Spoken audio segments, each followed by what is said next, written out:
menambah sebuah produktivitas kita di dalam keseharian, tetapi menambah negativisme nih di dalam keseharian. Misalnya dengan bersahabat dengan individu yang jaringannya negatif tadi, kita malah meluangkan waktu dengan hal-hal yang negatif, misalnya Mhm. tidak produktif, misalnya melakukan hal-hal yang memang tidak mendukung produktivitas keseharian kita, Mhm. misalnya begadang yang katakanlah misalnya yang kelewat batas nih, sehingga besok kita terlambat kerja, walaupun bareng-bareng nih, oh sahabat saya juga Mhm. nggak bangun nih misalnya, Mhm. tetapi kan jaringan sosialnya negatif.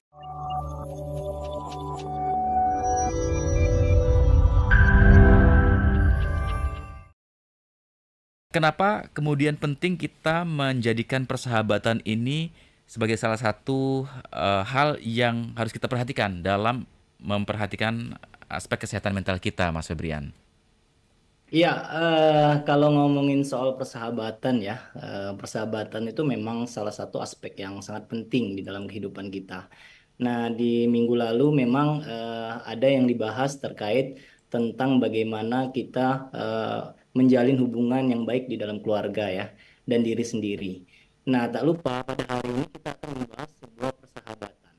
Nah, persahabatan ini tentunya sebuah hal yang sangat-sangat penting di dalam hidup kita, apalagi kita sebagai manusia tentunya makhluk sosial ya Mas ya. Mhm. Kalau kita makhluk sosial, tentunya kita juga akan terhubung dengan orang-orang sekitar kita. Tentunya kita juga memiliki sebuah konektivitas nih. Mhm. Nah, dalam konektivitas itu ya, kita juga memiliki sebuah ikatan emosional nih.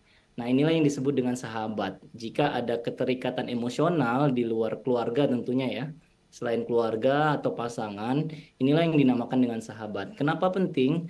Analoginya begini deh. Terkadang misalnya Mas Yudi ada hal-hal yang biasanya nggak sempet atau nggak bisa disampaikan di keluarga nih. Mhm. Siapa lagi yang biasa nyampaikan? Pastinya ke sahabat ya. Betul. Karena apa? Karena memang merasa ada ikatan emosional dengan sahabat. Di mana terkadang bagi sebagian orang itu sahabat itu merupakan tempat unconditional positive regard, Mhm. di mana sahabatlah tempat bagaimana menerima kita tanpa ada persyaratan apapun, misalnya bagi sebagian orang.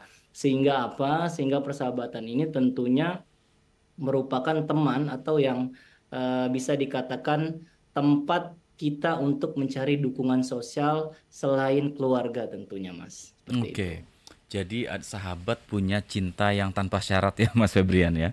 Ya. Mas, kalau kita bicara dengan judul kita kan ada kaitannya dengan jaringan dukungan sosial. Nah, ini dalam konteks kesehatan mental, apa sih yang dimaksud dengan jaringan dukungan sosial ini, Mas Febrian?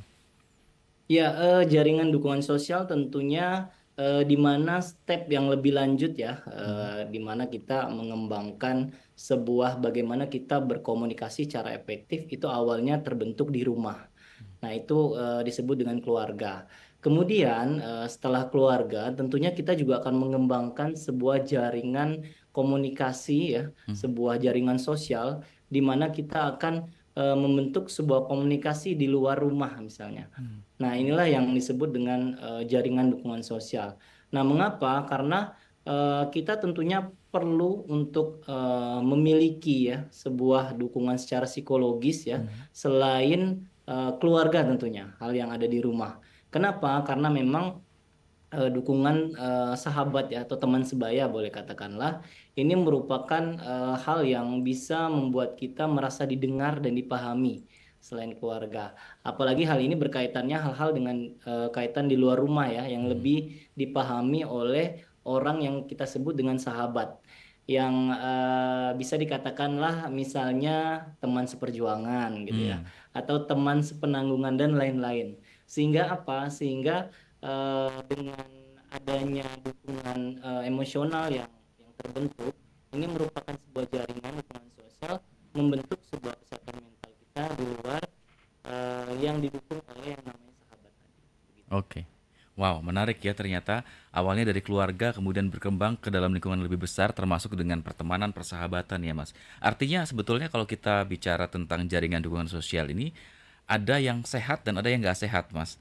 Nah, kira-kira Mas Febrian bisa memberikan pencerahan nih tanda-tanda orang yang punya jaringan dukungan sosial yang sehat tuh seperti apa sih Mas?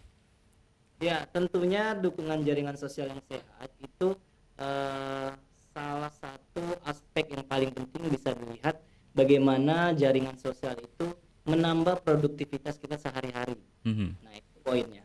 Dimana ketika jaringan sosial itu membuat kita sehari-hari lebih produktif, bekerja, lebih rajin untuk bangun misalnya, lebih rajin berolahraga misalnya, kemudian lebih rajin dalam hal-hal positif di dalam lingkungan sosial, sehingga hal tersebut merupakan jaringan sosial yang positif.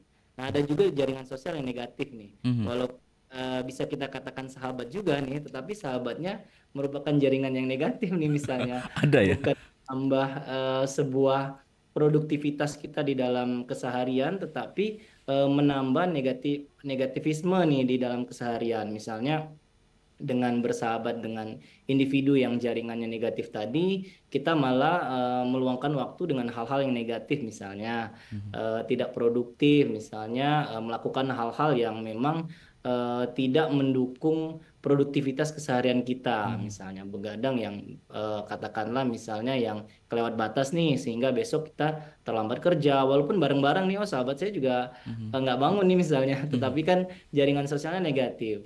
Nah, mhm. itu tadi Mas Yudi, ternyata jaringan sosial ini ada juga yang positif dan ada juga yang negatif. Oke, kalau sebetulnya kita punya pilihan ya Mas untuk memilih yang negatif atau yang positif. Tentu sebaiknya kita pilih yang positif ya. Tapi ada dalam kondisi tertentu misalnya kita yang memang setiap hari harus ketemu dengan orang-orang yang jaringan sosialnya sebetulnya tidak punya pengaruh baik untuk hidup kita. Nah, untuk apa ya menguatkan atau membentengi diri kita supaya kita tetap pada hal-hal yang baik, ini bagaimana ya Mas ya? Sekarang mungkin kita apa viral istilah circle ya.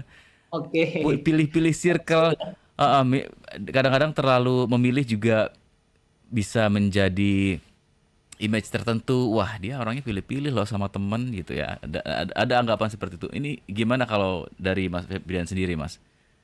Ya, tentunya itu pilihan ya, pilihan individu bagaimana dia memilih sebuah jaringan sosial yang akan diikuti Mhm, tentunya. Nah, kita ada sebuah teori juga, teori behavioristik itu ya, mhm, menyebutkan bahwa lingkungan itu sebenarnya sebagai magnet di dalam diri kita. mhm, Dan magnet mana nih yang nyangkut ke diri kita sehingga akan membentuk sebuah jaringan sosial tadi. Nah, ini memang panjang prosesnya ya, panjang prosesnya di mana katakanlah baik itu disengaja maupun tidak disengaja. Misalnya ada sebuah kondisi di mana individu mengalami sebuah problem nih di rumah mhm, misalnya, sehingga dia mencari sebuah jaringan sosial yang katakanlah bisa untuk dirinya merasa didengar dan dipahami.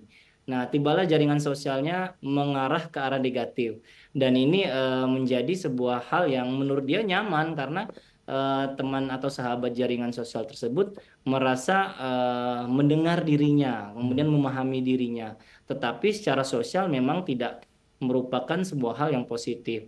Nah, ini merupakan hal yang pilihan sebenarnya, tetapi kita sebagai individu yang sadar akan hal ini tentunya bisa memilih dan memilah bagaimana kita membangun jaringan sosial kita. Misalnya kita membangun jaringan pertemanan yang katakanlah positif, mhm, di mana kita misalnya terlibat dalam aktivitas sosial dengan jaringan sosial kita, misalnya bergabung dengan klub atau komunitas mhm, yang misalnya minatnya sama nih di arah positif, misalnya minat olahraga atau misalnya minat sosial ya.